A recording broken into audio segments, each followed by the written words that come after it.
40 கவிஞர்கள், 2 பிரபல பாடகர்கள் இந்த பாட்டுக்கு இவ்ளோ ரிஸ்க் எடுத்தாங்களா?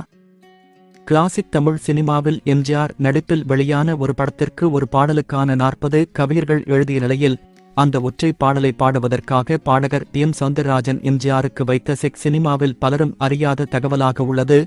தமிழ் சினிமாவிலும் அரசியலிலும் தனக்கென தனி இடத்தை பெற்றிருந்தவர் எம்ஜிஆர். நாடக நடிகராக இருந்து 1935ஆம் ஆண்டு வெளியான சதி லீலாவதி படத்தின் மூலம் நடிகராக அறிமுகமாகி 10 வருட போராட்டத்திற்கு பிறகு சினிமாவில் ஹீரோவான இவர் அதன் பிறகும் பல தடைகளை சந்தித்துள்ளார். ஆனாலும் அடுத்தடுத்து அவர் கொடுத்த வெற்றிப்படங்கள் மூலம் தமிழ் சினிமாவில் தன்னை நிலைநிறுத்திக் கொண்டார். பின்னாளில் தமிழ் சினிமாவின் முன்னணி நடிகரும் திரைத்துறையை தனது கட்டுப்பாட்டுக்குள் வைத்திருந்தவருமான எம்ஜிஆர் நடிப்பில் 1969ஆம் ஆண்டு வெளியான படம் அடிமை பெண். எம்ஜிஆர், ஜெயலலிதா இருவருமே 2 வேடங்களில் நடித்திருந்த இந்த படத்திற்கு கே.வி. மகாதேவன் இசையமைத்திருந்தார். அந்த காலகட்டத்திலேயே 50 லட்சம் பொருட்செலவில் தயாரிக்கப்பட்ட இந்த படத்தை இயக்குனர் கே. சங்கர் இயக்கியிருந்தார். இந்த படத்தில் மொத்தம் 6 பாடல்கள் இடம்பெற்றிருந்தது. இதில் 1000 நிலவே வா என்ற பாடலை பாட டி.எம். சௌந்தரராஜனை கேட்டுள்ளார் எம்ஜிஆர். ஆனால் அப்போது தனது மகன் திருமணத்திற்காக மதுரைக்கு செல்ல வேண்டியிருப்பதால் தன்னால் பாட முடியாது என்று சொன்ன டி.எம். திருமணம் முடிந்து வந்து பாடுகிறேன் என்று கூறிவிட்டு சென்றுள்ளார். ஆனாலும் அதுவரை பொறுக்காத எம்ஜிஆர் எஸ்.பி. பாலசுப்பிரமணியனை வைத்து அந்த பாடலை பதிவு செய்துள்ளார். எஸ்.பி.பி. குரலில் பாடல் சூப்பராக வந்துள்ளது என்று படக்குழுவினர் மகிழ்ச்சியில் இருந்துள்ளனர்.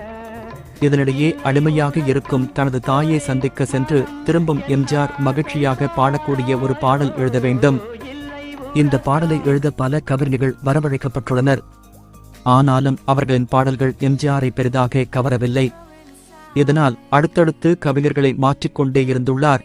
இப்படியே 40 கவிஞர்கள் பாடல்கள் எழுதிய போதும் எம்ஜிஆருக்கு திருப்தி இல்லாத நிலையில் கடைசியாக ஆலங்குடி சோமு பாடல் எழுதுகிறார்.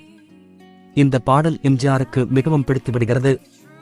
படக்குழுவினருக்கும் பாடல் மிகவும் பிடித்துவிட 1000 நிலவே வா பாடல் போன்று எஸ்.பி.பி. வைத்து இந்த பாடலை பதிவு செய்துள்ளனர். அப்போது எஸ்.பி.பி.யின் இளமையான குரல் அந்த பாடலுக்கு உயிர் கொடுக்கவில்லை என்று எம்ஜிஆர் நினைத்துள்ளார். மேலும் படக்குழுவினருக்கும் இந்த பாடல் அவ்வளவு திருப்திகரமாக இல்லை. இதனால் அடுத்த வாய்ப்பை தேடிய எம்ஜிஆர் உடனடியாக டி.எம்.க்கு அழைப்பு விடுத்துள்ளார். இந்த அழைப்பை ஏற்றுக்கொண்ட அவர் இனிமேல் தனக்கு சம்பளமாக 1000 ரூபாய் தர வேண்டும் என்று எம்ஜிஆருக்கு செக் வைத்துள்ளார். ஆனாலும் பாடல் நன்றாக வர வேண்டும் என்று நினைத்த எம்ஜிஆர் அதற்கும் சம்மதித்ததைத் தொடர்ந்து பாடல் பதிவு நடைபெறுகிறது. டி.எம்.எஸ். பாடிய அந்த பாடல் எம்ஜிஆர் உட்பட படக்குழுவினர் அனைவருக்கும் மிகவும் பிடித்திருந்தது. அந்த பாடல்தான் தாயில்லாமல் நானில்லை என்ற பாடல். இன்று வரை ரசிகர்கள் மத்தியில் நல்ல வரவேற்பை பெற்று வரும் இந்த பாடல் எம்ஜிஆர் தொடர்பான நிகழ்ச்சிகள் மற்றும் அவரது பிறந்த நாள்களில் ஒலிக்கப்படும் முக்கிய பாடலாக உள்ளது குறிப்பிடத்தக்கது.